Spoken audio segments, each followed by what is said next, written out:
মুসলমান হিসেবে আমরা বিশ্বাস করি এই পৃথিবীতে এবং পৃথিবীর বাইরে যাবতীয় যা কিছু আছে, আমরা যা কল্পনা করি, যা কল্পনা করতে পারি না, সকল কিছুর মালিক একমাত্র আল্লাহ তাআলা, একমাত্র আল্লাহ রাব্বুল আলামিন। আমরা শুনেছি অনেক কিছু একটি রাজনৈতিক দলের কিছু ব্যক্তি বা বেশ কিছু ব্যক্তি বিভিন্ন জিনিসের টিকিট বিক্রি করে বেড়াচ্ছে, বিভিন্ন জিনিসের কনফার্মেশন দিয়ে বেড়াচ্ছে।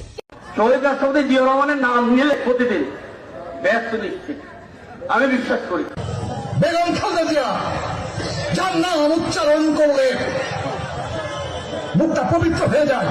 জিয়াউর রহমানের হাতে গড়া দল তাদের শীষে ভোট দিলে আপনারা অবশ্যই জান্নাতুল ফেরদৌস আশা করতে পারেন কিনা পারেন?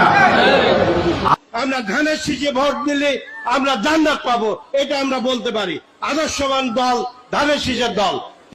আপনার স্বামী যার পায়ের নিচে আপনার বেশ, সেই পুরুষ মানুষগুলো এখানে উপস্থিত আছে, তাদেরকে বলবো বাড়ি বাড়ি গিয়ে মা বোন চাচি খালাদের বলে দেবেন ভোট ধানের শীষে দিতে হবে।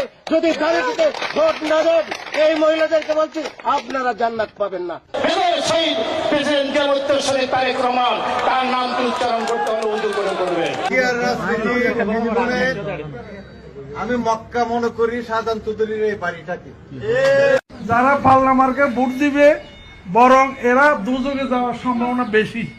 বিভিন্ন বাড়িতে যাইয়া আমাদের ধানের শীষের পক্ষে কথা বলবে ইনশাল্লাহ। ওমর রাদিয়াল্লাহু আনহু চার খলিফার এক খলিফা, আমার নেতা শহীদ প্রেসিডেন্ট জিয়াউর রহমান চার খলিফার মতো একজন, আমার নেতা তারেক রহমান, হযরত আলী রাদিয়াল্লাহু আনহু, আমার নেতা মা ফাতেমা এবং খালেদা জিয়া। বাংলাদেশ জিন্দাবাদ, আল্লাহ হাফেজ, সবাই ভালো থাকবে। তো এখন আমি যতটুকু বুঝি, অনেক মুরব্বী ব্যক্তি আছেন, বুজুর্গ ব্যক্তি আছেন, ধর্মীয় বিষয়, আমি একজন সাধারণ নর্মাল একজন মুসলমান হিসেবে আমি যতটুকু বুঝি, যা আমার না আমি যদি তা দেবার কথা বলি, অর্থাৎ যেটি আমার না সেটির কমিটমেন্ট যদি করি, তাহলে আমি তার সাথে পাল্লা দিচ্ছি। অর্থাৎ দোজক বেহেশত দুনিয়া সবকিছুর মালিক আল্লাহ, যেটার মালিক আল্লাহ, যেটার কথা একমাত্র আল্লাহ তাআলাই বলতে পারে, সেখানে যদি আমি কিছু বলতে চাই, আমার নর্মাল দৃষ্টিকোণ থেকে আমি বুঝি যে সেটি হচ্ছে শিরক, সেটি হচ্ছে শিরকের পর্যায়ে পড়ে।